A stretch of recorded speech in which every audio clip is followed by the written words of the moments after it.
Сәлеметсіздер ме? Бақ кезет жаңалықтары, мен Әсел Әбілбек.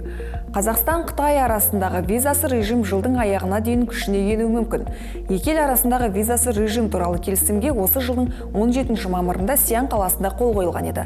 Келісімнің 11 бабына сәйкес тараптар оның күшіне ену үшін қажетті мемлекетшілік рәсімдерді орындағаны туралы хабарламаны өзара алған күннен бастап 30 күннен соң күшіне енеді. Қазіргі уақытта Қазақстан тарапы Қытайдан мемлекетшілік процедуралардың аяқталғанын білдіретін хабарлама күтіп отыр. Саяхатты жаны сүйетін жандар үшін екі ел арасындағы визасы режим тиімді болатыны белгілі. Ал еліміз үшін ең үлкен дипломатиялық серпіліс болуы мүмкін. Бірақ дәл осы визасы режимді енгізу бойынша әлеуметтік желілерде біршама талқылаулар болды. Бірі қажет емес деген пікір білдірсе, енді бірі сауда-саттық үшін өте тиімді шешім дейді.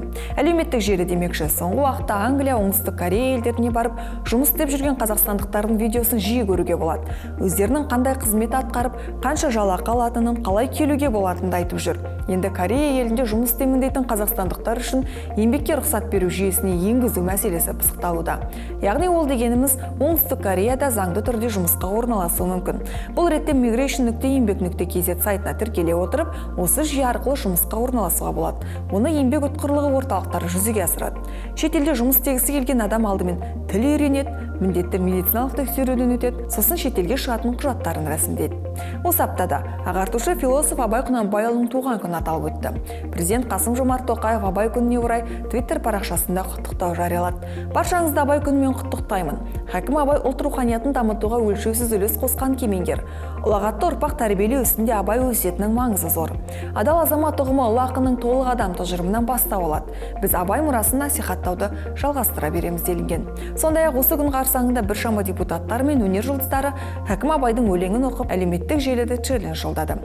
Спорт жаңалықтары. Европа лигасының 3-ші іріктеу раундында Астана өз алаңында Болгарияның Лудогорец клубын қабылдады. Григорий Бабаян негізгі құрамға аздап өзгеріс енгізіп, Марин Томасовты қосалқы құрамда қалдырып, Абат Айымбетов пен Дебо Дарбоны алаңға шығарды. Алғашқы таймда қарсыластар тең есеппен тарқасты. 1-1. Қонақтар 37-ші минутта есеп ашты. Болгариялықтар сапынан Нова Санко Сунберг мергендік танытса, 40-ші минутта алаң иелері сапынан Жарко Томашевич есепті теңестірді. Ал екінші таймда қарқын қосқан елордалықтар екінші голды соқты. 53-ші минутта аяғына доп тиген Александр Марочкин мүлт кеткен жоқ. Командалар арасында қарымта матч 17 тамызда Разградта өтеді. Еліміздегі және әлемдегі соңғы жаңалықтарды baq.kz сайтынан оқи аласыздар.